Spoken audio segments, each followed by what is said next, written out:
मुख्यमंत्री पुष्कर सिंह धामी ने circuit house Kathgodam में अधिकारियों के साथ विकास कार्य को लेकर समीक्षा बैठक की। इस दौरान उन्होंने अधिकारियों की कार्यशैली पर नाराजगी भी जाहिर की।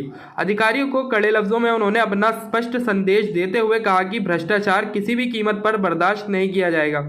विकास कार्यों को देखते हुए जनप्रतिनिधियों की सुनवाई होनी चाहिए। हर कार्य में गुणवत्ता लाने की जरूरत है।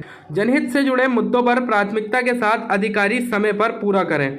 उन्होंने वन विभाग, पीडब्ल्यूडी, परिवहन विभाग, सिंचाई समेत तमाम विभाग के अधिकारियों को स्पष्ट संदेश दिया वे कार्य को समय से पूरा करें। जो भी कार्य लटके हुए हैं उनमें तेजी लाई जाए।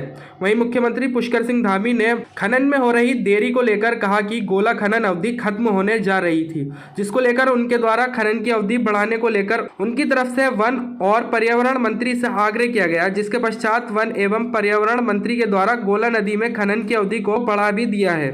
तो वहीं कुमाऊं की सभी नदियां जिसमें गोला नदी, शारदा नदी, दबका नदी और कोसी नदी में खनन की अवधि को बढ़ा दिया है और प्रदेश में एक समान खनन की रॉयल्टी भी लागू कर दी गई है। देखिए, मैं समय समय पर सभी विभाग के लोगों से मैंने कहा है कि कोई भी विभाग अपने काम को दूसरे के ऊपर न टाले।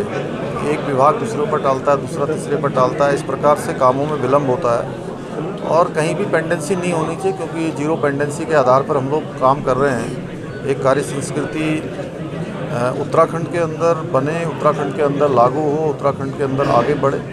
इसके लिए मैंने जितने भी विभाग यहाँ पर आए थे, जो पिछली बार की समीक्षा जो हुई थी उस समीक्षा में बात करी है। दूसरा, हमने कहा है कि समय समय पर कुछ इस प्रकार की बातें आती हैं कि कुछ भ्रष्टाचार के कारण से भी कई जगह पर काम होने में दिक्कत होती है। इस प्रकार की शिकायत नहीं आनी चाहिए। इस पर बिल्कुल 1% का भी जीरो टॉलरेंस के आधार पर हम लोग काम कर रहे हैं, तो पारदर्शिता नीचे तक दिखाई देनी चाहिए। उसमें कहीं भी कोई दोषी पाया जाएगा तो जो 1064 हमने नंबर जारी किया हुआ है उसको और हम सशक्त बनाएंगे और उस पर मजबूती से काम करेंगे।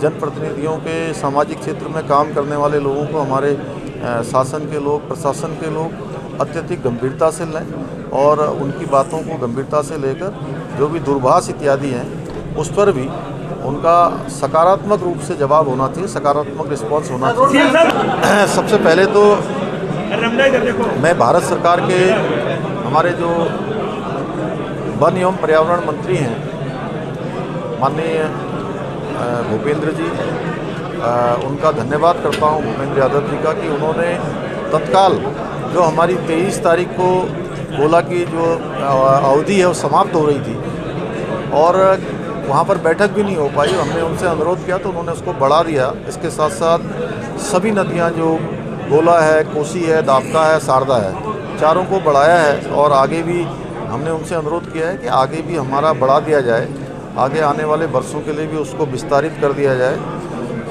और साथ ही एक रॉयल्टी का मामला जो लंबे समय से चल रहा था, जो मैं समझता हूँ कि काफ़ी पहले से लोगों की मांग रही है, उस मामले में भी एक समान रॉयल्टी का आदेश हमने किया है। हमारी कैबिनेट ने इस पर फैसला लिया है। हमारा प्रयास होगा, क्योंकि इसमें खनन जो हमारा यहाँ का व्यवसाय भी है और हज़ारों लोगों को कहीं न कहीं रोज़गार देने का काम करता है हमारी सरकार, और हम चाहते हैं कि उन सब खनन से लगे हुए लोगों को रोज़गार हो।